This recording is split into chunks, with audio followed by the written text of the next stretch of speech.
And welcome back to the Veterans Writing Community workshop series on mindfulness. For the last 2 weeks, we learned what mindfulness is, and we made connections last week to mindfulness and the body.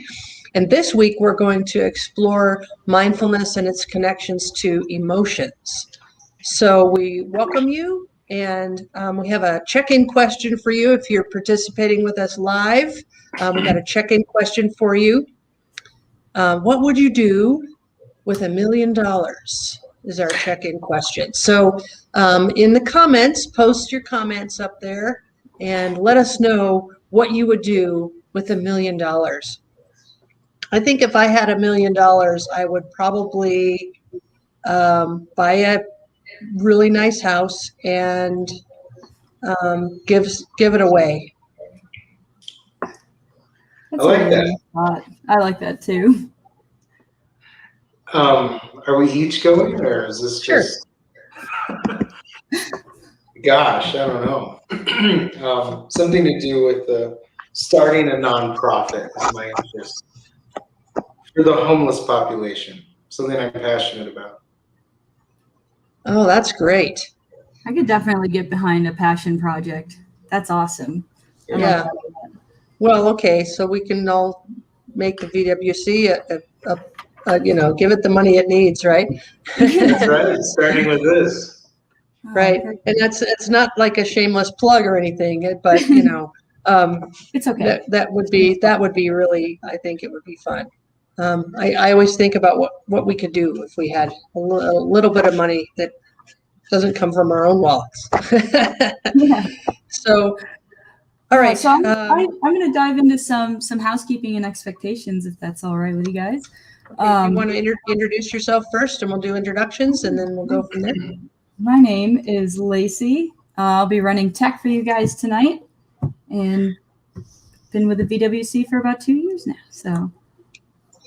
And I'm Delynn Martineau. I am one of the founders of the Veterans Writing Community, and I'm also a rhetoric and writing instructor at UCCS in Colorado Springs. And my name is Marty Salgado, and I'm one of Delynn's colleagues who has kindly asked me to join for the past 3 weeks to talk about mindfulness and pair it with writing. So there you go. Yeah. All right, guys. So for those of you that are joining in with us, thanks for watching. Just a couple of housekeeping things to get out of the way in the beginning. Just have a notebook and pen ready, because we do have a few different sections where we will sit down and we will write for 5 or 10 minutes, and we'll be writing with you. So this is our time that we like to set aside and allow ourselves to just do that process. We already covered our check-in question, so don't forget to hit that hashtag replay. And a little disclaimer, we're going to be talking about writing as being therapeutic, but we don't consider what we do to be therapy, and we just consider it more of a cathartic process, if you will. Don't be afraid to post questions at any time throughout the video. It doesn't interrupt us or anything like that, and we actually really like your interaction. So, yeah, whenever the mood strikes you, just throw a comment up in the comment section, and we'll talk about it. We may share our own writing, and we encourage you to as well, but there is no requirement to do that. Okay, so and I think that's just about everything. Delynn, do you have anything else? Nope, that sounds pretty good. So Marty, would you like to kind of introduce the concept and refresh our memories about what mindfulness is and the benefits of daily practice?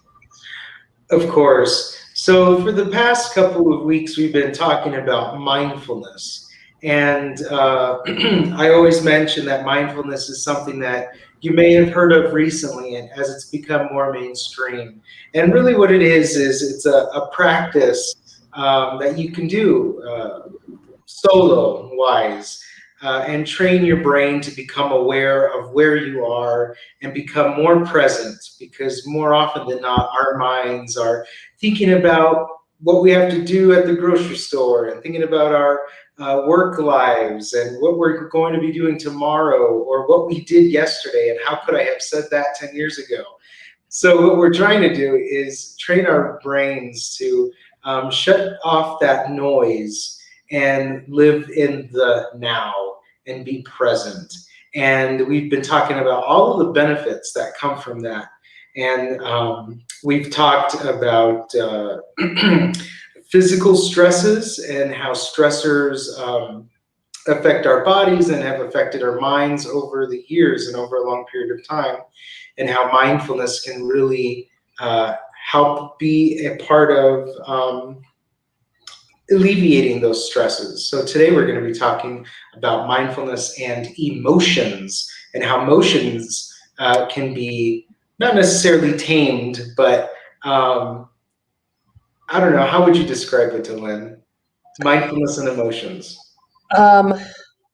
Well, I think stress can be caused by our emotional reaction to things. And so one of the ways that I like to think about it is, sometimes our brains get so cluttered with things and our reactions to them that mindfulness is a way of, it's kind of the opposite of multitasking.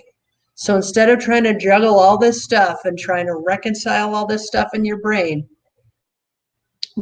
mindfulness is a time when you very deliberately set all that stuff aside and just be in the present moment.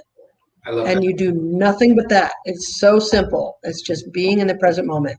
Right.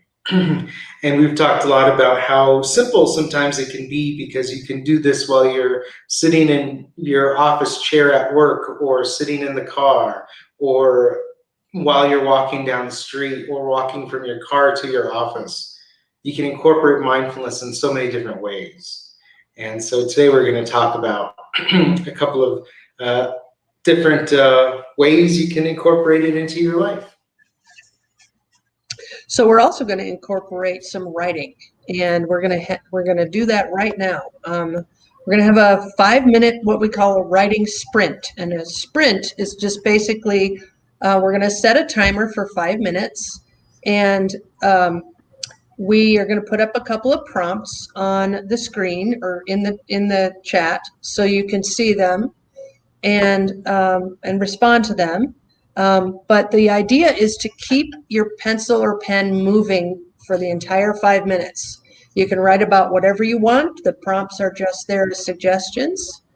And but the idea is just to write for 5 minutes. Don't worry about spelling or grammar or any of that stuff. Just write, because nobody needs to see it. So, Lacey, you want to read them off for us? Yeah, our writing prompts for today, for our first writing sprint, are going to be: write about a time you lost control. How did that feel, and what did you do?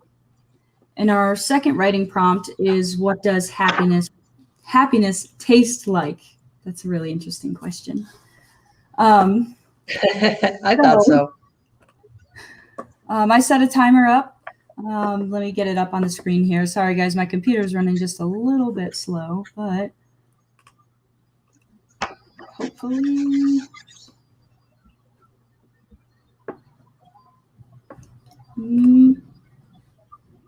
Is it working? There we now? go. Okay.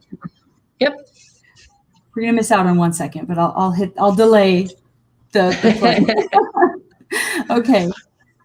So right, whichever writing prompt you guys want to do, and just write for 5 minutes, and time starts right now.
You have about 1 minute remaining.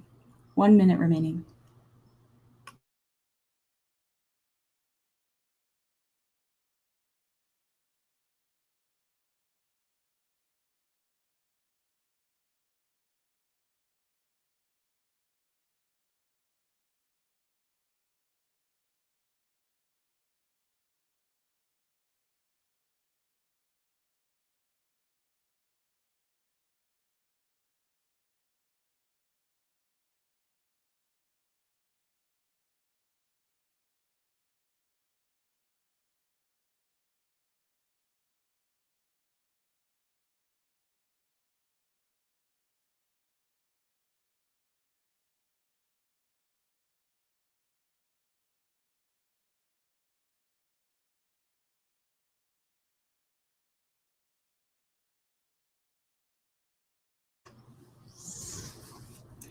You finish up what you're writing and put your pencils down, and let's get back to it.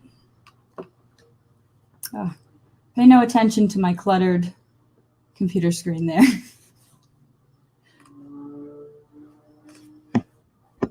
I always feel like I'm taking a test. Put your pencils down, like, no, I'm not done yet. Well, the nice thing is we have 2 more 10-minute sprints coming later on in the show. So if you didn't get a chance to finish your thoughts, you can always pick them back up again in a few minutes. And one of the things that we really like about these workshops is that if you've never considered writing as a form of self-expression, this gives you the structure to kind of experiment with that, because it's very low key and there's no real pressure to share your writing with anyone. And it also gives you an opportunity to sit down and focus your time. And so when you walk away, after the 90-minute session, 25 minutes of that is spent on writing. So you'll have some of your ideas down on paper where you can work with them. So, all right. So Marty, we were talking yesterday about the different parts of the brain and the fight or flight response versus rational thought. So you want to kind of go with some of that stuff? Sure, that conversation. It just fascinates me and always astounds me of how simple mindfulness is, but how powerful it can be. And it really affects your mind and your body whole. And as mindfulness does, so do emotions. And like you mentioned, flight or fight is a response that is natural for human beings and animals. Well, what's the difference there? But we are very reactionary in our environments. And a sudden noise or a piece of news can startle us. And our minds quickly try to figure out what that means. And usually our bodies react to how we feel. But sometimes everything can be okay. We're sitting in a chair and we're sitting in a very quiet room, but our minds wander, and it can create moments of anxiety when there really is no reason to be anxious or frightened. So what mindfulness does, and I was telling Delin about this yesterday, is it helps create a Teflon mind.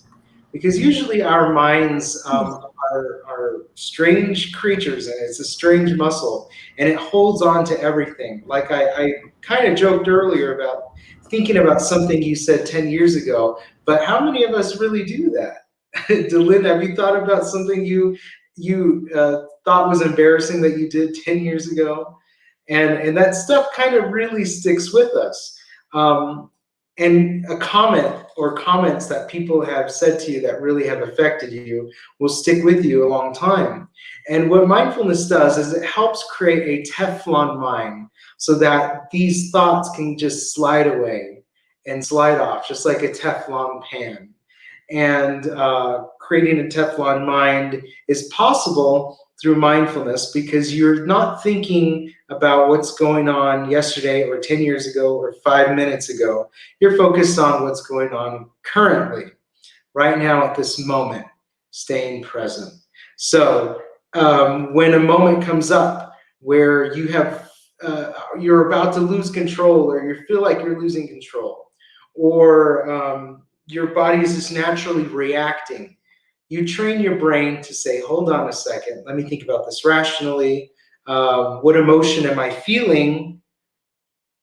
Name it, identify it, and then go about making sense of it right there in the present, not thinking about, what's going to happen in 5 minutes and how am I going to react then? I'm reacting now. Take that moment to just be present and know that you can get through it, or at least breathe through it.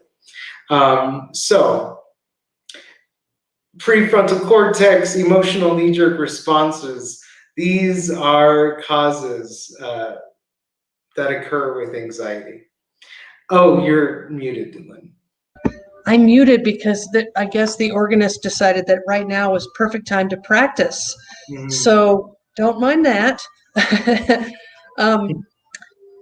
So I thought it might be good to have kind of an explanation of how your brain works when it comes to the different types of thinking that you do. So when Marty was talking about fight or flight, the part of your brain that handles that is called the amygdala. The amygdala, and it is it's in the back part of your brain, right above your brain stem, and it's kind of shaped like a little kidney in there. And it handles all of the basal brain reactions. So if you get startled, if you are assessing threat, if you are determining how to react quickly in a situation, that's your amygdala that handles that. The other part of your brain that's important to this discussion is right here in the front. It's your prefrontal cortex, and that's the part of the brain where rational thought occurs. And so one thing that mindfulness does is it helps us make a stronger connection between that, we call it the lizard brain, the really basic, lizards can, React. they react really quickly. So, and that's about all they do is determine whether something is a threat or not, and then they run away really fast, usually. So making mindfulness makes a better connection between that basal lizard brain and this much more rational and complete thinking brain. So writing does that too, by the way. Writing could kind of force you out of that lizard brain and into that rational brain too. So, but it's sometimes those, if the amygdala is overactive because for instance, in a lot of military training, you're taught to react quickly in given scenarios or situations. You're trained when to use weapons, or when to, how to clear a building, or how to engage in a firefight. And things like that can really cause a lot of anxiety when you're not in that situation anymore. So let's say you're a veteran who's been, separated from military service for quite a long time, but you are walking around in maybe you're expected to go to a festival or something with your family, but it really bothers you to be in crowds because your amygdala takes over, and your threat assessment about what enemies might be in that crowd, that can kick in. And so mindfulness, I think, can help you take that reaction brain and move it to the frontal cortex, where you can rationalize and say, okay, we're at a festival, this is not a threat. And you can sort of calm yourself down and take that, hypersensitive spider sense off, and sort of calm yourself down and handle the situation more appropriately. Right. Yeah, so in the military, I'm sorry if it's okay if I chime in, but please jump in. Okay, in the military, it's almost like you're kind of on red all the time, right? You're just so keyed in and alert to everything that's going on, and they preach, situational awareness. And that's all good for when you are placed in those situations where it can be pretty dangerous. But when you're like that all the time, your body's just not designed to really handle that kind of stuff. And it can be really difficult to retrain your mind, I think, to revert back to not paying attention to those things, or like, just because it seems dangerous not to, after you've been doing it that way for so long, and it's difficult. It just takes practice.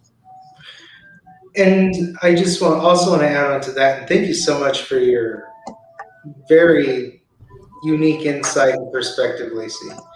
And I've talked to Dylan about this over the past couple of days.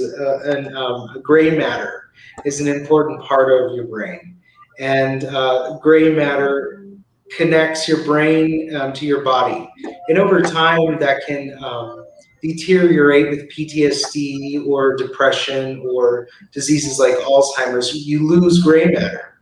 And it's been studied that and found to be true that practicing mindfulness creates that gray matter and creates those neurons and pathways that connect your brain back to your body and strengthens those that already exist.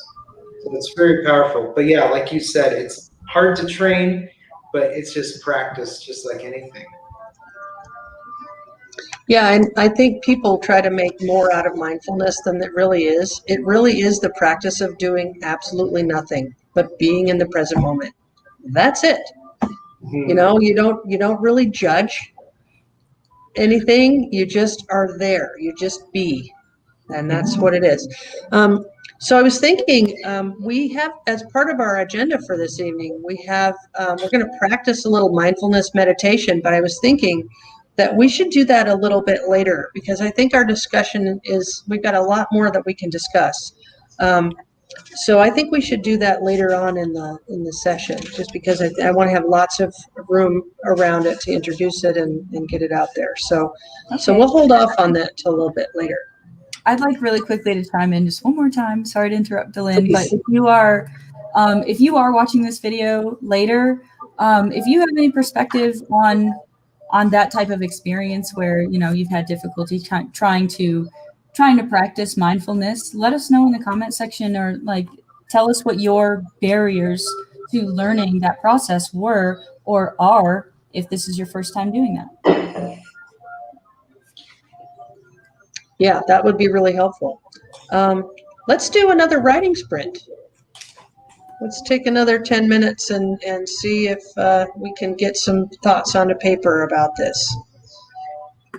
So speaking of startling, I think we have a writing prompt about startling. Mm-hmm. Got it up for you right now. All right. Yep. So go ahead. Do you want to go ahead and read those, Dylan? I'll get the video up. Okay. So we have two choices for you. And we try to keep things kind of something, if you choose to write about something that's a little heavier, we give you a heavier prompt, and then the other choice is something a little bit lighter. But as always, you're welcome to write about whatever you want, and you don't have to show it to anybody. So feel free to respond to these in any way that you like. So write about a time when someone startled you, and what was your response to that? Some people like to be scared, and some people don't. So that might be kind of an interesting discussion to have with yourself. And then, what does color sound like? We kind of experimented a little bit with that yesterday. Sometimes colors have temperatures to them, and so that might be kind of interesting to talk about too. So, all right, so we'll start the 10 minutes timer up on for the 10 screen. minutes.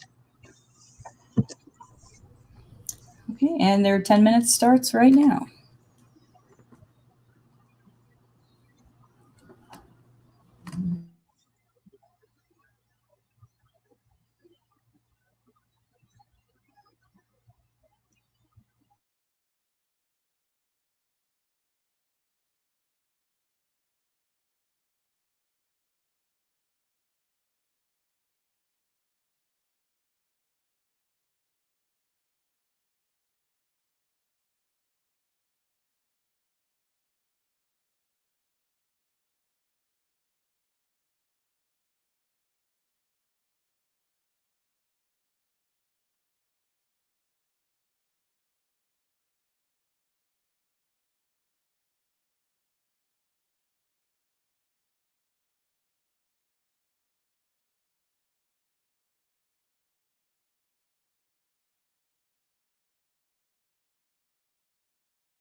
You have about 1 minute left to finish up what you're writing. 1 minute left.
Okay, go ahead and finish up what you're writing. Put your pens down or pencils. Let's get back into it. So should we try one, or do you want to wait until the next section? Try a meditation? Yeah. I really would like one right now. Oh, okay. Awesome. So one thing I like to do is I like to kind of take an inventory of how I feel before I start, and then do the meditation, and then use the same inventory at the end to see if there's been any change in the way I feel. So Lacey's going to put up an emotions chart. Now, this is for kids. It's very simple, but see if you can articulate how you feel right now. And if you feel comfortable, write it down or just remember it. And then we'll try a 5-minute meditation. It's a guided meditation. And then when we're done, we'll use the same chart to kind of reevaluate and see if you feel better. So we're going to do a guided 5-minute meditation. And so if you're following along, I'm going to give you some verbal prompts, but the idea here is to find a comfortable position, either sitting or sitting in a chair or sitting on the floor. But you really want to have a straight back, and you want to be comfortable. So sit comfortably and close your eyes. And begin by taking a long breath in, stretching up, and pushing the crown of your head toward the sky. On the exhale, relax your muscles. Loosen the tension in your forehead and around your eyes, in your jaw and in your shoulders. Take another long breath in, stretching up your spine. And when you exhale, relax your belly, your arm and leg muscles, and just kind of ease into your position. Take one more long breath in, and on the exhale, release any other tension you might have in your muscles. So often in meditation, it's suggested to focus on one point in your body, such as your breath, the breathing that you do in and out, or focusing on a point between your eyes, or focusing on the air as it moves in and out of your chest or belly, or even focusing on your fingertips. But choose something for this exercise to act as kind of home base, something that you can focus your attention on. And then try to focus your attention on your home base.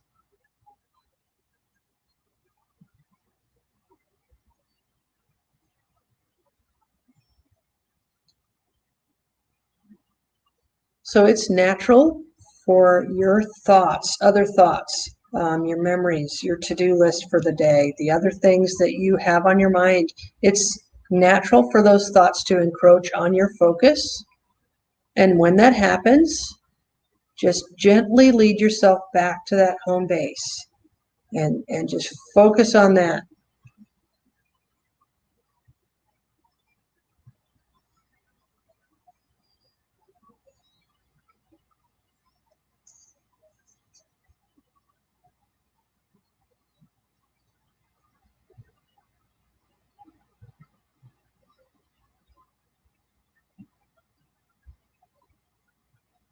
The first time you try meditation, it may seem like your mind wanders constantly and you're constantly dragging your mind back to that home base.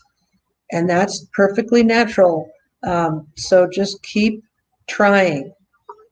Meditation can help you control your attention issues because it gives you a way to calm down and focus on being in the present, in the moment, right now.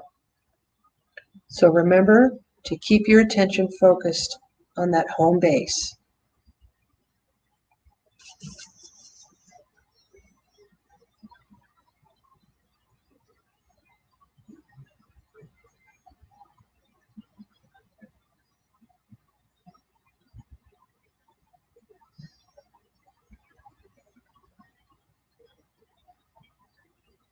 It may seem difficult to keep focused in one place, but the more you practice, the longer you can go. So don't force it. If your mind wanders, just notice it and bring yourself back to your home base.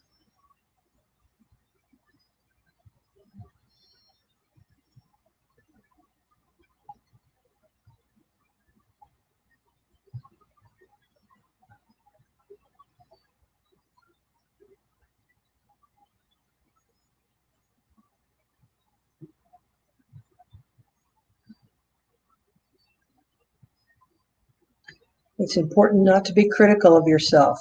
Don't judge yourself if your attention wanders a lot at first. There's no right way or wrong way to meditate. Even those bearded gurus on mountaintops struggle with attention when they meditate. So just keep bringing that focus back to the home base.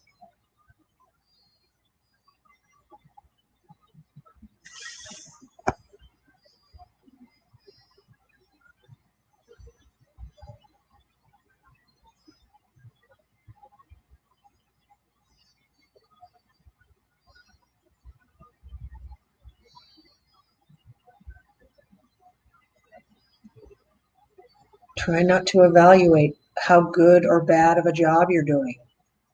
Your mind will wander. It's natural for the brain to want to work through your problems when you're sitting still. It thinks it has a moment to take over. Just let those thoughts pass by like clouds in the sky. Just one more minute.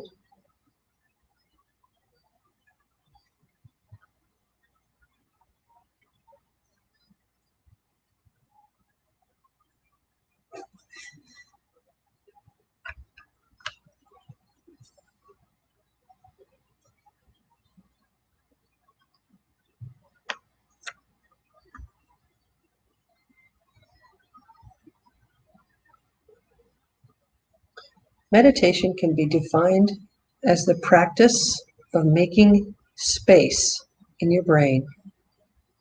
As your attention relaxes, your body will follow. And daily practice, even for 10 or 15 minutes, can help you manage your stress throughout your day.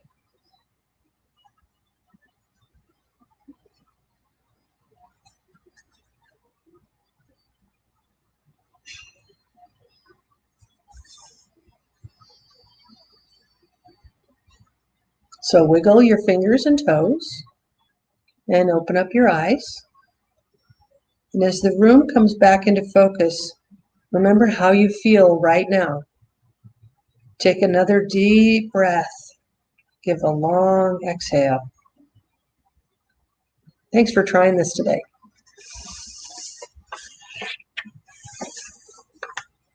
Let's put up that emotions chart and you can kind of gauge how you feel. and see if you feel any differently. If you do feel differently, or if you would like to share your feelings before and after that meditation practice, you can put those in the comments and we'd be happy to talk to you about them. I'd be interested to know if that helped or how everybody else feels.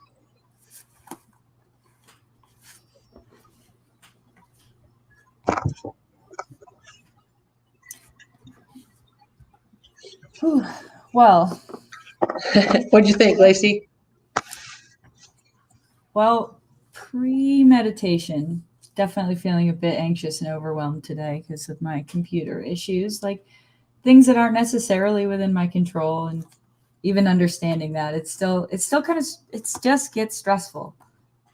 But afterwards, being able to just relax and focus on something different and just close my eyes and just listen to you.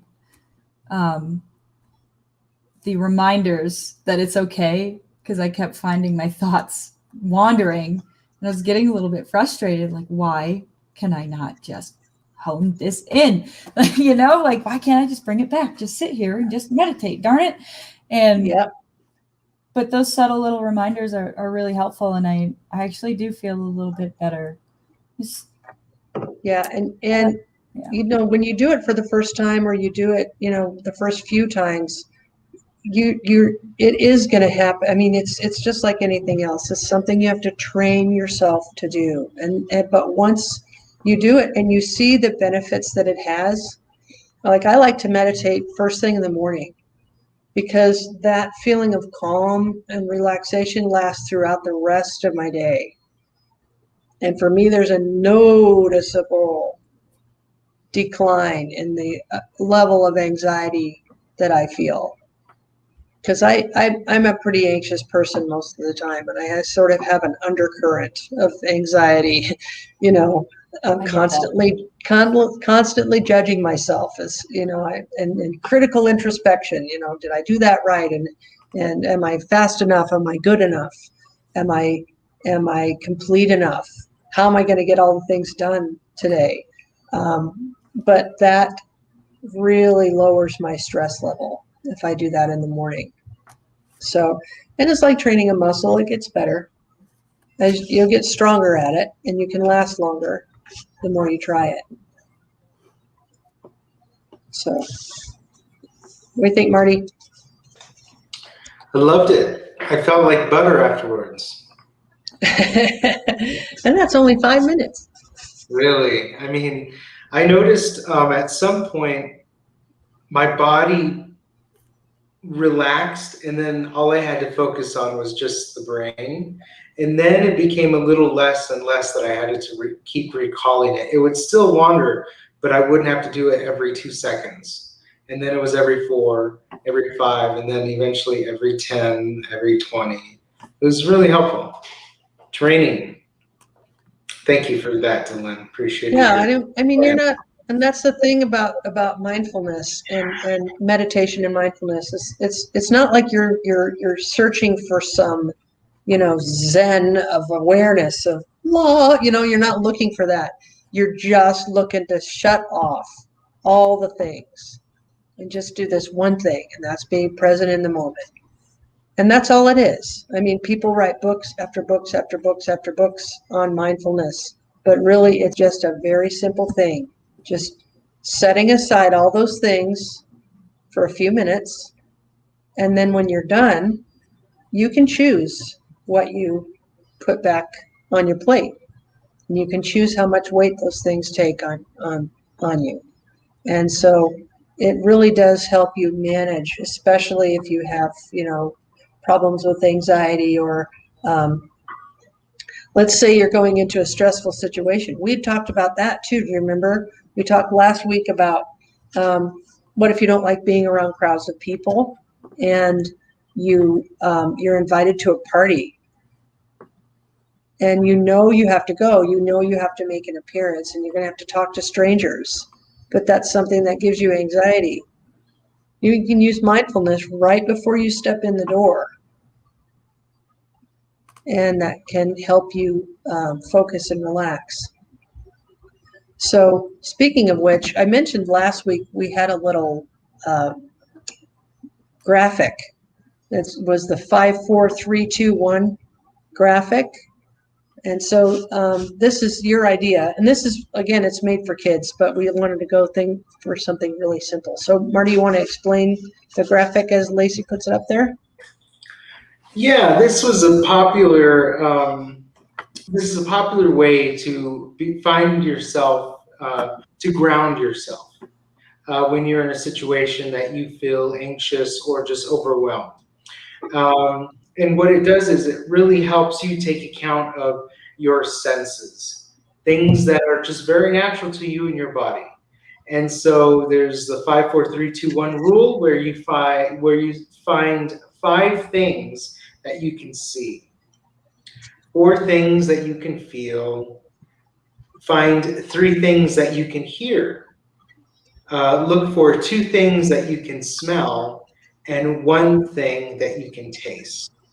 And at the end of this, the hope is that if you're in a room and you're at a party where you are in a corner and you are feeling overwhelmed and anxious, go through your senses, go through the 5, 4, 3, 2, 1 exercise, and it will ground you into that moment. So you're not worrying so much about whatever you're worrying about.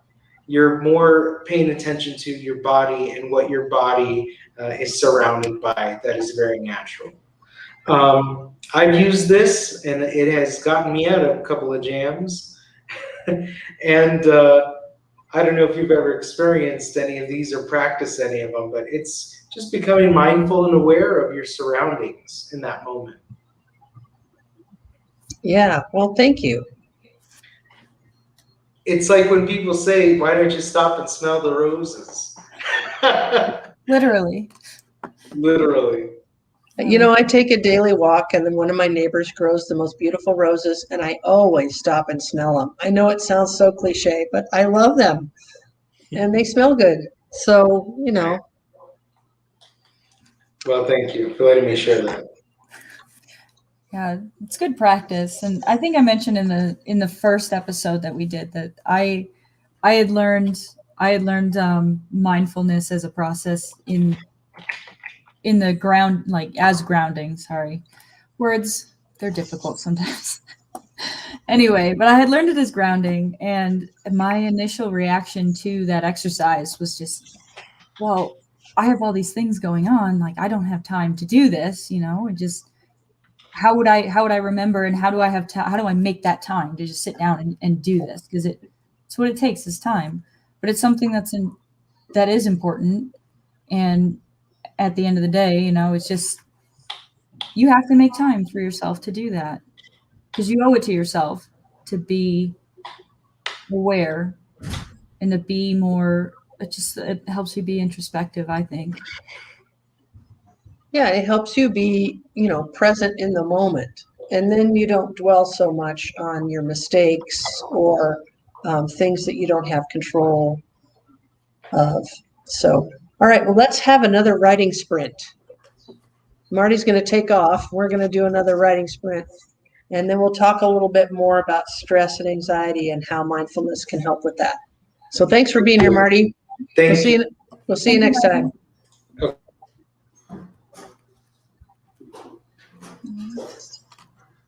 All right, so we're going to do another writing sprint. This is another 10-minute sprint. So this time we're going to write either about misery. Misery loves company. Write about a time you felt miserable and how you came out of it. Or what does joy smell like? I like those. Yeah, those are fun. I like those kind of open conceptual ones. Yeah. Okay. This writing sprint's going to be 10 minutes, and that starts right now.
We have about 1 minute left.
Five seconds left. Finish up the sentence that you're writing and then put your pens down.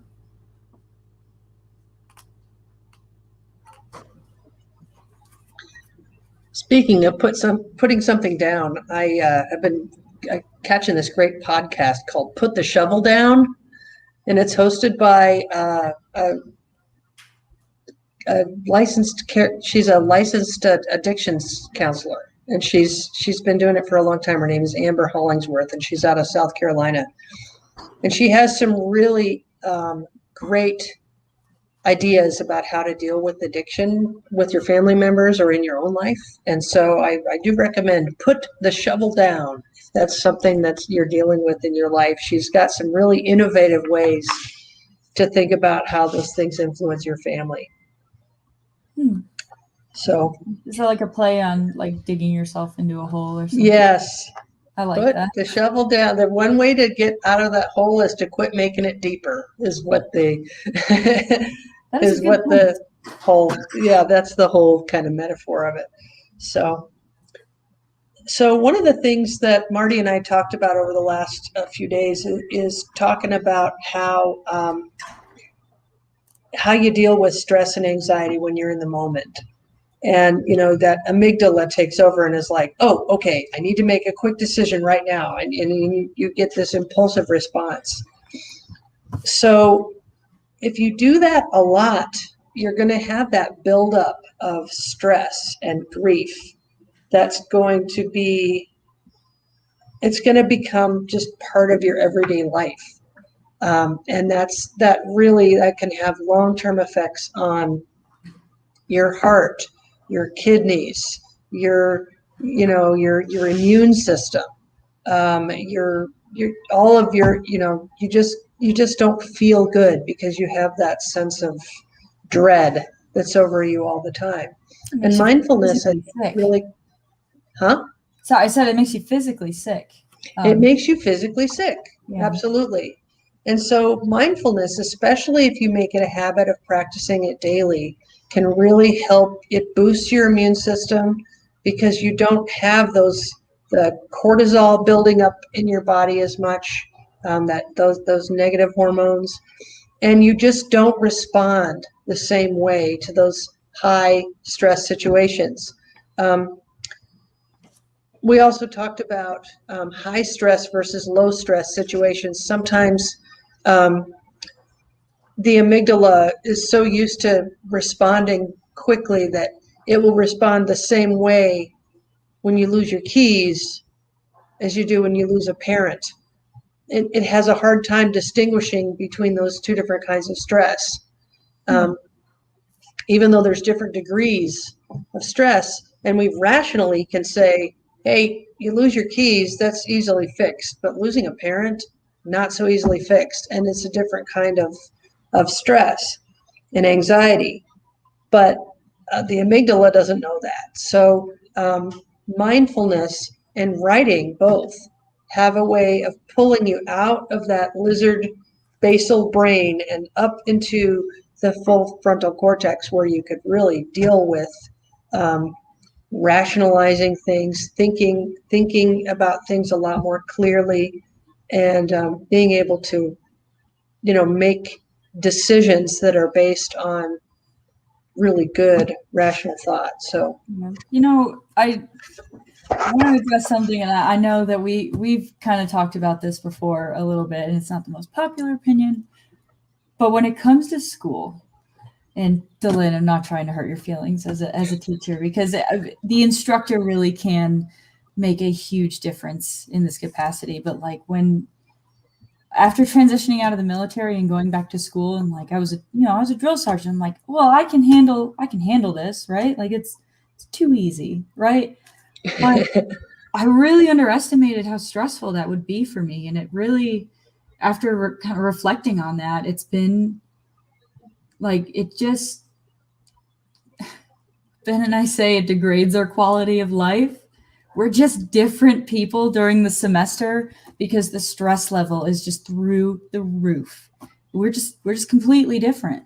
But honestly, this like us doing you our mean different, not different from each other, which we know, but I mean different as students than you are different in our interaction with people, Okay. Because we think about it, we close ourselves off from friends. Like we have to cancel all these plans. You have homework, and being a student, if you're going full time, it really is a full-time job. You don't have a whole lot of extra time to dedicate to other things. Like college is a different level, of stress, and we're just completely different. Well, we I do think the same way.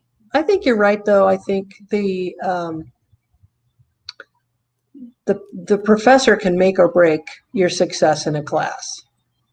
If they deliberately choose to make things more difficult, or they don't explain things, or they're not patient with you, I think that can really make it a lot harder to take a class and do well in it. It can.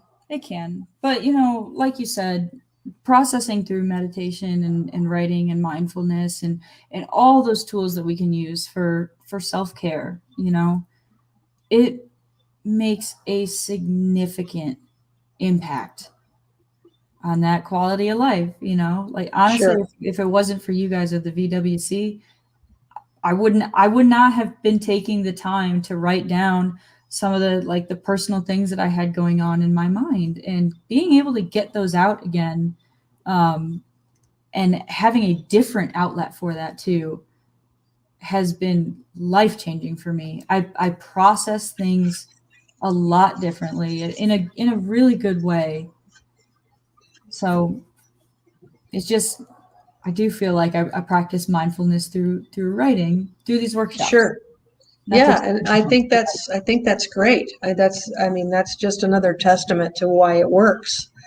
Because if it helps you feel better, then that's the whole point of the veterans writing community, is we know what writing does for us, and so we want to share with other people.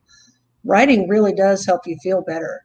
That made me think about an incident where I have a lot on my mind, and sometimes when my brain turns it over and it's really sarcastic and snarky and just awful. And it's just like, where do you get off? Sort of that whole really just not very nice thinking. Mm-hmm. But in a real life situation, if you were to talk to that person, you don't want to talk like that to them, but you want to really bad.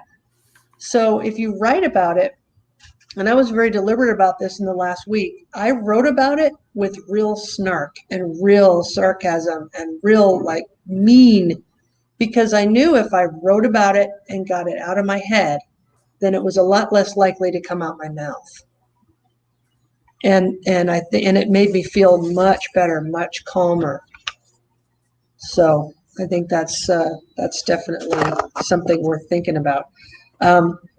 Also, there's a Viktor Frankl quote that I wanted to bring up and talk about, because it's our response to stress that can really make a difference in, mindfulness can really make a difference in how we respond to stress. Instead of having that amygdala just take over like that, you can take the time, think, create that space in your mind, and then respond with a more rational brain. So the quote is, between stimulus and response, there is a space. In that space is our power to choose our response. In our response lies our growth and our freedom. And this is Viktor Frankl, and he was a Holocaust survivor, and he's a philosopher. He's written a book called Man's Search for Meaning. I mean, he's one of the grandfathers of modern philosophy. So, yeah, I really like that, because there's that space, and then you choose how to respond. And I think mindfulness, in mindfulness, you train your brain. If you can train yourself to focus on that one thing, the focus is going to increase on other things too. I found that I can read for a more sustained period of time without being distracted by my phone or by noise. I found that I have more stamina because I'm not just high strung all the time. So I last longer throughout the day. And I also don't carry that burden of that undercurrent of anxiety anymore. I went back and counted. I've had 71 straight days of meditation where I've done at least 10 minutes a day. And it just, I don't know if you could tell, but I can tell a big difference in the way I approach my problems and things. And I just think, you know what? I'm just not going to worry about that right now. I'm going to stop. I'm going to think. I'm going to be in the moment. I'm going to focus on that home base. Mine's right here. I'm going to focus on that home base for a few minutes, and I'm going to see how long I can focus on it. If I wanders, I just pull it back, and you just keep trying, and it'll get longer and stronger each time you do it. And it just feels so good when you're done that you want to keep doing it. So it's not too hard to make a habit out of it. One last thing I want to bring up, and then I want you to talk about the 4 tenets, is that I had a student veteran, a few years ago, that when I asked for some advice from my students on how to improve, he said, act like a duck. And I was like, what the heck does that mean, act like a duck? And he said, yeah, there's a lot of stressors in your life. And you know how, like, when a duck is floating on the lake and it gets wet and it fluffs its feathers and shakes the water off and then just keeps swimming? Act like a duck. Shake it off and just keep swimming. And I think that really is great advice that I've taken with me ever since then. So it kind of fits right in with mindfulness. My mom used to say that. Just be a duck, let it roll off your feathers. It's like, well, yeah, I try. It's easier said than done, but Right. A lot of times it is, but it's the same thing with mindfulness. Those thoughts occur and you can just push them, notice them for what they are, and then just, shift them off to the side. And, there's a time and place to deal with that stuff, and you will. Those decisions are going to get made one way or the other. But you can't change the past, and the future is unwritten. So being right here in the moment sometimes is a very peaceful place to be. And so especially if you're struggling to find that inner peace and inner calm, mindfulness can give you even just a few minutes of that, and it makes a big difference in your day. Yeah. I've always kind of joked about, how I want to be one of those people who just doesn't care about anything, because I feel like I care too much about too many things and too many people, and I don't have time to do it. And that was a huge stressor on me. But then I think more about that, and I'm thinking about it as you're talking. I'm like, this is my way to kind of move towards that. Not so much the not caring about it, but just not letting it affect me as much as it does, not internalizing things as much, and having a tool to be able to just notice those stressors for what they are, and then just put them away. Yep. Let's just put them in a box. We'll deal with them when we got the time to deal with it. But right now we need to focus on the task at hand, right? Like, right. And it means, just like we did, and for those of you who don't know, in February, Lacey led a series of workshops that had to do with self-care. And this is one of the things that we talked about, is putting your own needs before other people. And a lot of us who are, I mean, I love people. I love to help them. I get gratification from helping and teaching. And we tend to put other people before ourselves sometimes, and sometimes to our own detriment. So mindfulness can put you back into yourself, back into the moment, and help you refocus on just, how your body feels as you're sitting there, or how you're, what stimuli are around you right now. What are you seeing? What are you hearing? What are you feeling right now in the moment? And then you don't have to do anything with that. You can just take that inventory and say, there's a sound. You don't have to evaluate whether that sound is annoying or not, or too loud or not. It's just there. And this being able to recognize things as being there, but not having any kind of a judgment or value to them, that is so liberating. It really, really is. yeah. Well, so while we're on this, well, I mean, we're kind of on the subject of writing, right? Because you can still practice that mindfulness through our writing. We've talked about that. So I recently, I need to get better about bragging about myself. So I'm going to try it now. So in the years following my first encounter with Delin, I never thought of myself as a writer, and I never thought of myself as someone who could potentially be a writer in the future. But now I think I can define myself as that, because I've published 2 pieces since we've met, since she has been helping me, and Andrew's been helping me, and just unlock this untapped potential, But so we have a platform that we like to encourage people, if you want a place to publish your work, called the After Action Review. And I think I do have a copy right here. Wait a minute.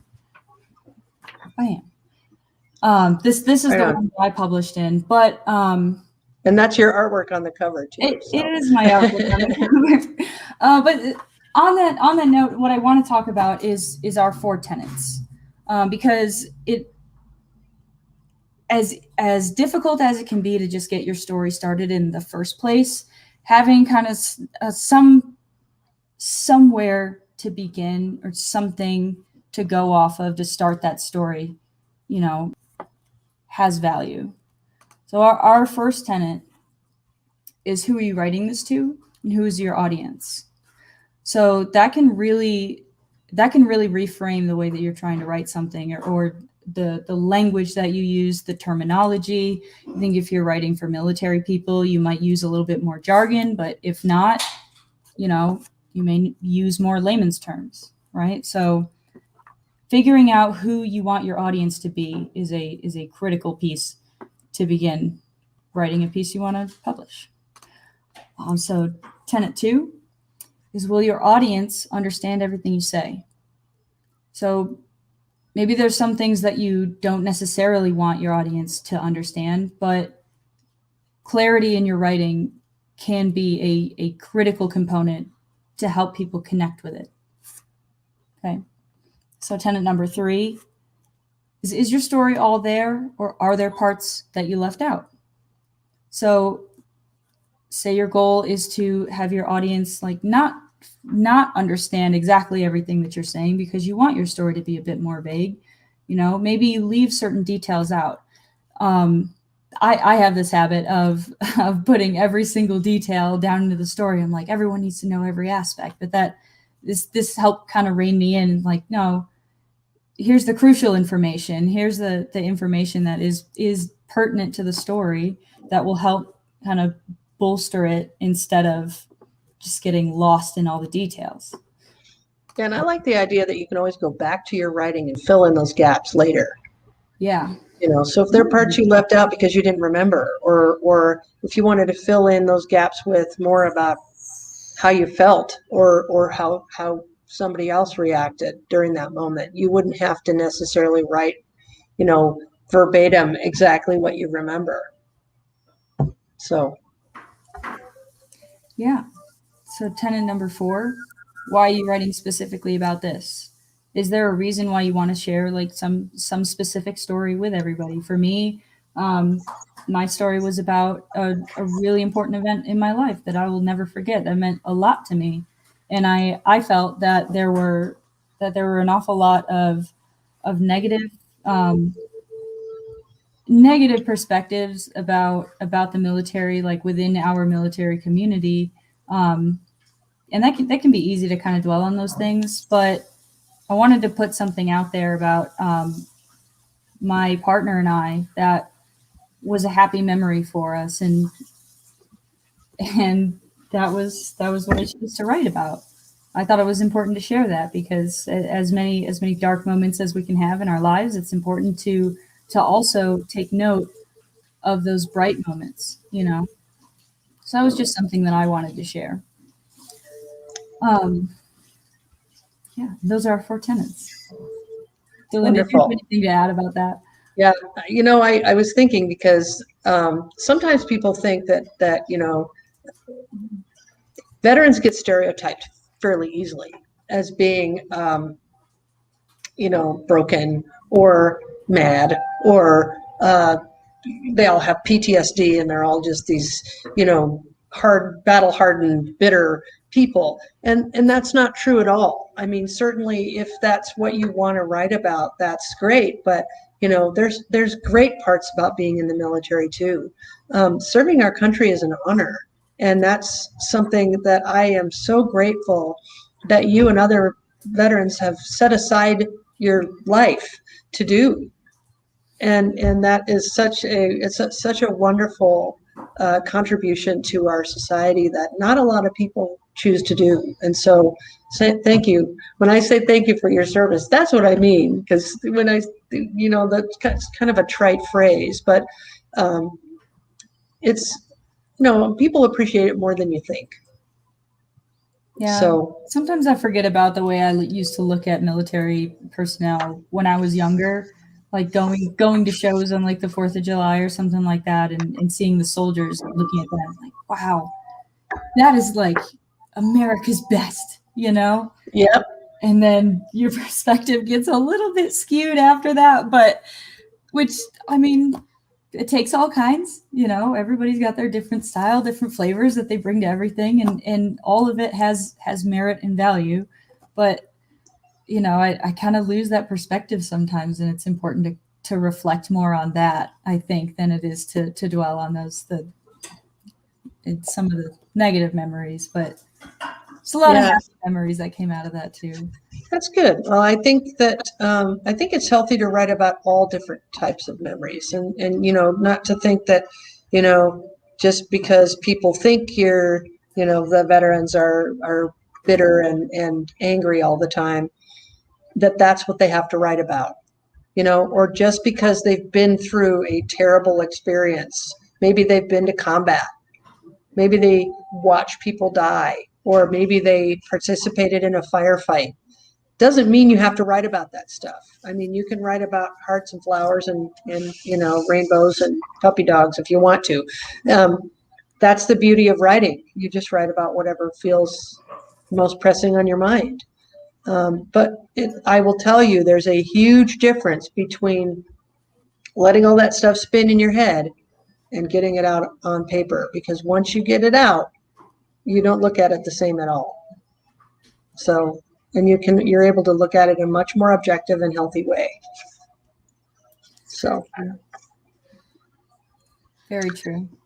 Well, thanks everybody for being with us. And again, if you do enjoy this video, make sure that you give it a thumbs up and tell your friends.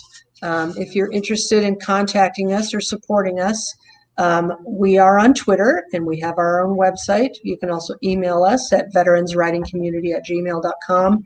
Or if you want to support us financially, we have a Cash App at $Writing Veterans. So we do encourage you to contact us if you're interested in publication.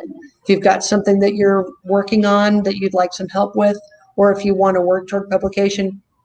We never charge veterans to publish in our publications, but we do like to have you work with us a little bit before you're ready to publish, because that's that process that makes your writing the best it can be. So when it does get published, it's something that you can be proud of, and it becomes part of your legacy. So thanks again for joining us. And we look forward to doing our last session on mindfulness next week. And so we'll see you on Thursday at 5 p.m. next week. Okay, see you then. Thanks, everybody. See you then. Yep, thanks.